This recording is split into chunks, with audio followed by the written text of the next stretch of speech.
Selanjutnya kita akan menyimak paparan dari guru kita, Tuan Guru Bajang. Beliau adalah salah satu tokoh yang sangat populer, 2 kali menjadi gubernur NTB. Beliau juga seorang mufasir, ahli tafsir yang lulus dari Universitas Al-Azhar yang sangat disegani. Karena itu kami juga ingin beliau bisa bicara sedikit mengenai hubungan politik dalam agama. Karena kalau kita melihat bahwa politik itu sebetulnya adalah profan atau ta'akuli, bukan sakral, gitu. Jadi politik seharusnya masuk di dalam bab muamalah, bukan masuk bab ubudiyah.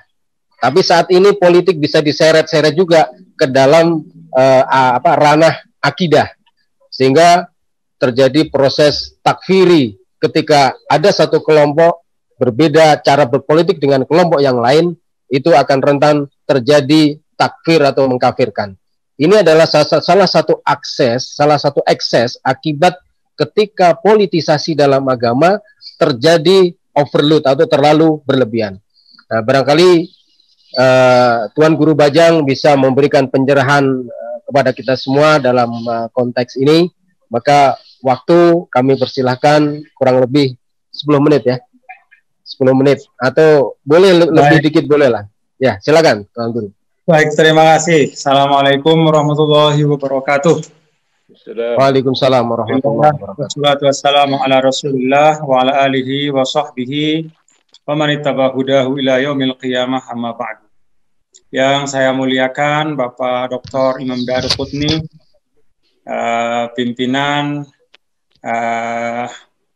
Muhammadiyah, yang juga saya terus terang banyak membaca tulisan Pak Dr. Imam ya, artikel-artikel dan tulisan-tulisan beliau yang menurut saya bernas ya, dan banyak mengandung substansi yang baik. Terima kasih bisa silaturahim Pak Dr. Imam pada sore hari ini, alhamdulillah. Jadi karena akhir zaman itu duluan barat baru timur ya Pak Dokter ya. Yang saya hormati juga Ustadz Heri Sucipto ya, pimpinan dari Moya Institute, Ustadz Hariri Makmun, Direktur Eksekutif ISIS ya, ICIS ya, bukan ISIS, ICIS, dan juga sebenarnya sohib saya ya, alumni Al-Azhar juga bersama Ustadz Heri Sucipto. Saudara-saudara sekalian, alhamdulillah wa syukurillah, saya melihat begini ya, jadi melengkapi yang disampaikan oleh Bapak Dr. Imam tadi. Kalau bicara tentang politisasi agama, saya sih memaknakan ya, politisasi agama itu sebagai memanfaatkan agama semata-mata sebagai instrumen untuk untuk mendapatkan kekuasaan atau untuk memenangkan satu kontestasi politik. Jadi agama itu adalah semata-mata instrumen ya untuk mendapatkan political gain ya, suatu hasil, suatu kemanfaatan politik. Menurut saya politisasi agama ini adalah dalam makna yang saya sampaikan tadi, itu adalah bentuk yang paling buruk ya dalam hubungan antara agama dan politik.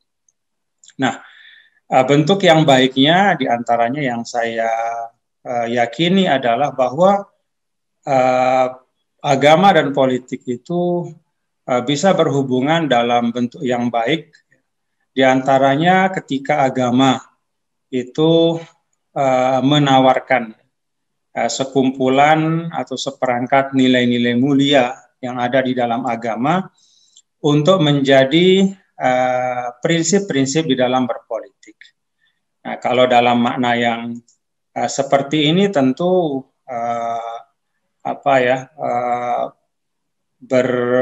berpolitik, menghubungkan antara agama dengan politik itu menjadi sesuatu yang positif. Dan saya pikir itulah yang ditempuh oleh para founding fathers kita dulu ya, ketika menyepakati dasar negara kita, ya, menyepakati Pancasila, kemudian menyepakati konstitusi yang di pembukaannya itu juga sangat terasa religiusitas itu. Jadi ketika agama menghadirkan nilai-nilai mulia, nilai-nilai universal di dalam kehidupan politik, maka politik itu menjadi hidup. Ya, politik itu menjadi juga ikut menjadi mulia. Jadi wadah politik itu ya menjadi bagus ya karena isinya adalah seperangkat nilai-nilai yang baik.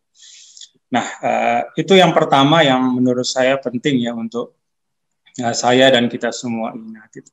Kemudian yang kedua, politisasi agama juga saya ingin maknakan secara lebih utuh. Artinya bahwa upaya untuk menjadikan agama sebagai instrumen di dalam mendapatkan kekuasaan atau mencapai suatu kemenangan dalam kontestasi politik itu bisa dimaknakan dalam makna aktif ya.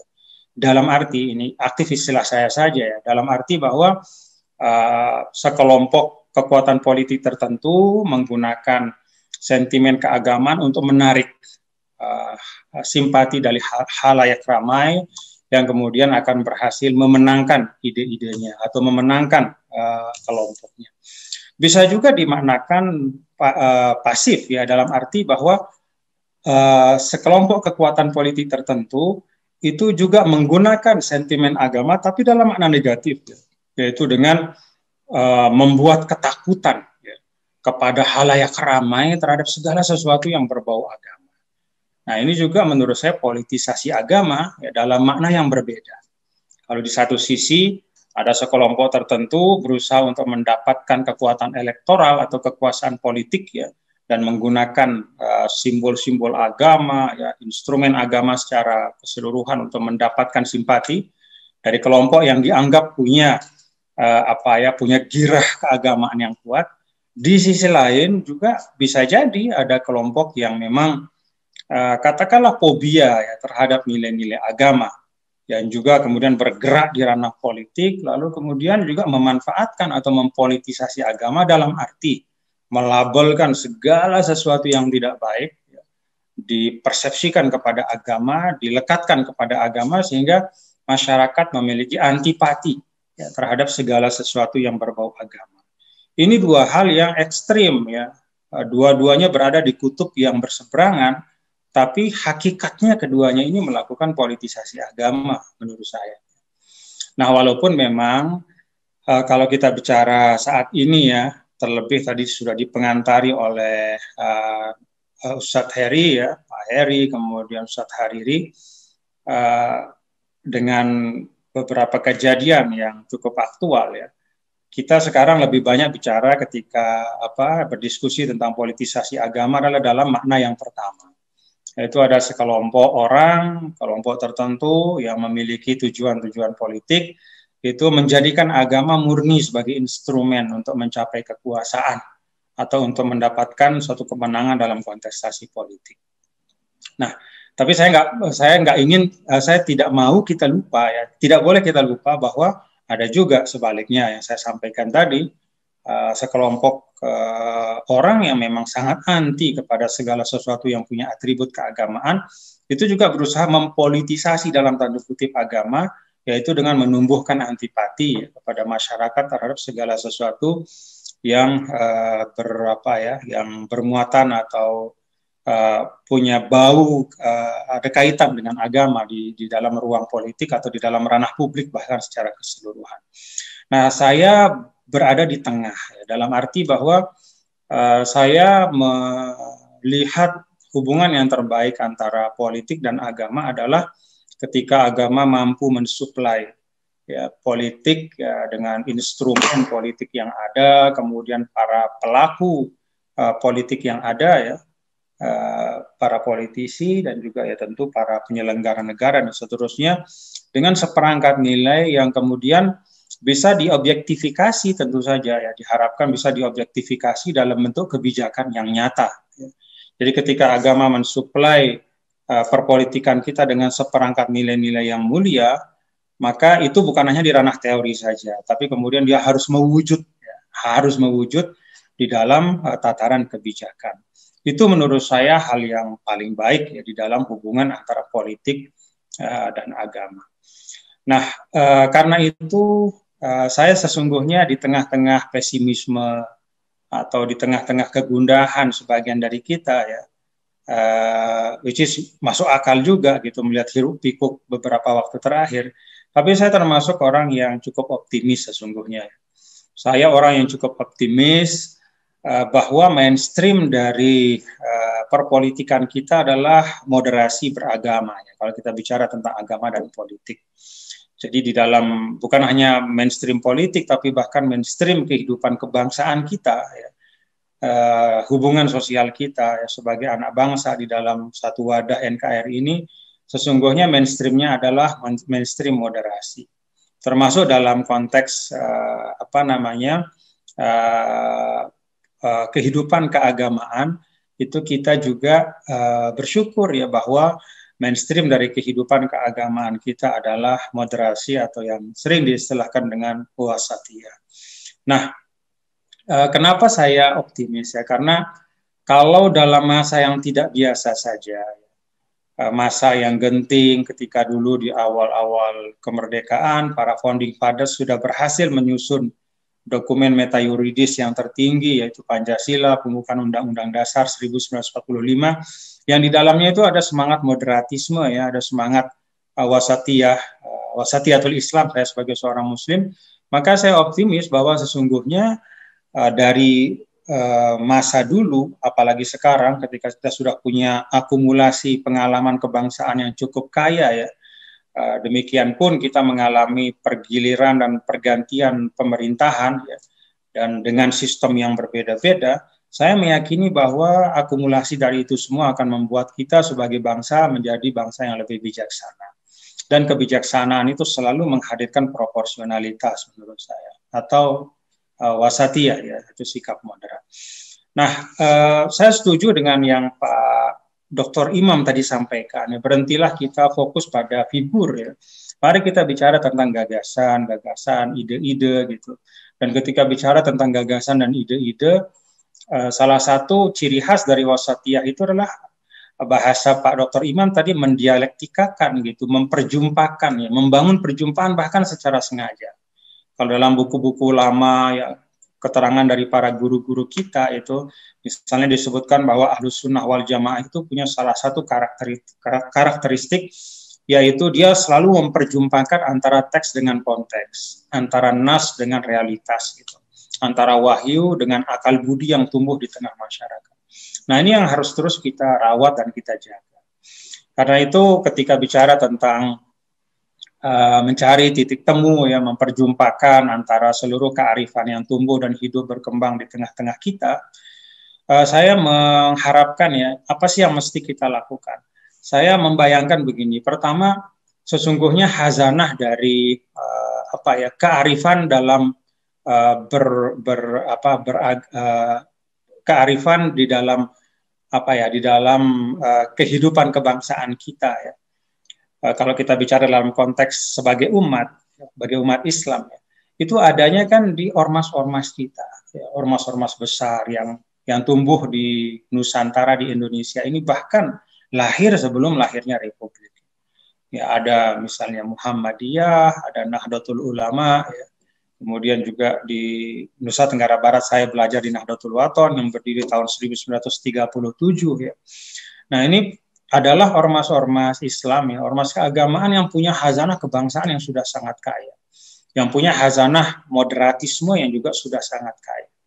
Maka saya berharap ya di dalam optimisme ini untuk ormas-ormas keagamaan selalu bekerja sama ya, untuk terus-menerus memperkuat nilai-nilai moderatisme, karena itulah yang memang terbukti menjaga kita satu bangsa ini tetap utuh dan kokoh sampai sekarang. Saya tidak bisa membayangkan kalau nilai-nilai moderatisme itu hilang dari tengah kita, lalu mainstream kita adalah mainstream konservatif, yang kemudian apalagi mutatorif ya, konservatif yang keras sekali misalnya. kita akan menemukan masalah-masalah besar dalam kehidupan berbangsa kita. Akan ada tumbuh ketidaknyamanan di antara elemen bangsa. Dan kita tahu bangsa yang pernah besar ya di banyak sudut dunia ini menjadi hancur lebur ya ketika mereka sudah meninggalkan mainstream kebersamaan itu, lalu masing-masing hidup dengan egoisme taifiyahnya ya, atau kelompok-kelompoknya masing-masing. Itu yang saya harapkan pertama ya. Kalau ormas-ormas Islam yang memiliki khazanah moderatisme ini mengangkat suara, ya, menggaungkan merevitalisasi lagi seluruh jajaran amal usahanya, kader-kadernya gitu. Kemudian terus turun ke seluruh jaringannya, saya yakin ya bahwa nanti tetap ya, mainstream kita adalah mainstream keberagamaan yang moderat di Indonesia. Maka ini saya berharap ya, dan ini bisa terlihat ya ketika misalnya tokoh dari dua ormas besar ya, dari Muhammadiyah, dari Nahdlatul Ulama bersuara gitu. Ini baru sekedar suara yang tidak berulang, baru sekali bersuara. Saya sudah terasa suasana yang semula agak tegang, keresahan itu bisa teredam. Bisa terasa kemudian ada kepercayaan kita bahwa insya Allah kita masih mampu dengan khazanah bersama ini, masih mampu membendung ya pemikiran-pemikiran yang kontraproduktif terhadap kenyamanan dan kebersamaan kita sebagai satu bangsa. Nah, saya berharap ini bisa diperkuat lagi ke depan. Kemudian yang kedua, tadi Ustadz Hari sudah sampaikan ya, kita perlu literasi beragama di Indonesia. Salah satu yang perlu diliterasi itu yang Ustadz Hari disampaikan tadi, perlu penegasan dari kita semua bahwa politik itu adalah bagian dari muamalah. Dia bukan akidah, bukan juga ritual ibadah. Dan ketika bicara tentang muamalah, maka di situ al-aslu fil asya al-ibahah ya, bisa ada inovasi, bisa ada kelapangan di dalam kita mengkreasikan hal-hal yang baru untuk memperkokoh kehidupan kebangsaan kita. Kemudian yang ketiga dan terakhir, ini juga satu catatan dari saya bahwa seluruh pihak harus punya visi yang sama. Dalam arti tidak boleh juga ketika kita bicara tentang gaduhnya politisasi agama, lalu semua solusi itu diminta untuk para tokoh agama dan kalangan keagamaan untuk mencari solusi. Itu tidak boleh seperti itu. Semua pihak harus bekerja sama, termasuk diantaranya negara dan instrumen-instrumen yang ada di negara. Maka saya terus terang agak heran juga ya, misalnya ketika kita ingin membicarakan tentang ideologi kita, bicara tentang Pancasila, saya punya harapan ya, Pancasila itu salah satu sumbu kekuatannya adalah ketika dia mampu dibahasakan dengan bahasa keagamaan. Karena kita punya religiusitas yang sangat tinggi. Jadi ketika Pancasila itu bisa diterangkan nilai-nilainya yang fundamental, diterangkan filosofinya itu dalam bahasa keagamaan, maka itu akan lebih memperkuat dan memperkokoh lagi Pancasila di tengah-tengah kita sebagai satu bangsa. Dan itu juga di sisi lain akan kemudian mengikis ya, mungkin ada residu sejarah ya ketika kesalahpahaman ya antara kelompok agamawan dengan nasionalis itu terus-menerus mengeras, itu bisa dikurangi dengan dengan mencari bahasa-bahasa yang lebih dipahami oleh oleh umat beragama tentang Pancasila itu sendiri. Jadi tidak boleh Pancasila kemudian misalnya ada ungkapan dulu musuh Pancasila adalah agama. Itu menurut saya itu jauh sekali melampaui batas dan justru kemudian menyia-nyiakan satu potensi besar gitu untuk membumikan, mengokohkan ya nilai Pancasila yang telah kita sepakati itu, yaitu dengan menggunakan term-term keagamaan sehingga bisa diterima oleh semua umat beragama. Itu 3 catatan saya dan saya kembalikan ke moderator Ustadz Hari. Terima kasih. Assalamualaikum warahmatullahi wabarakatuh.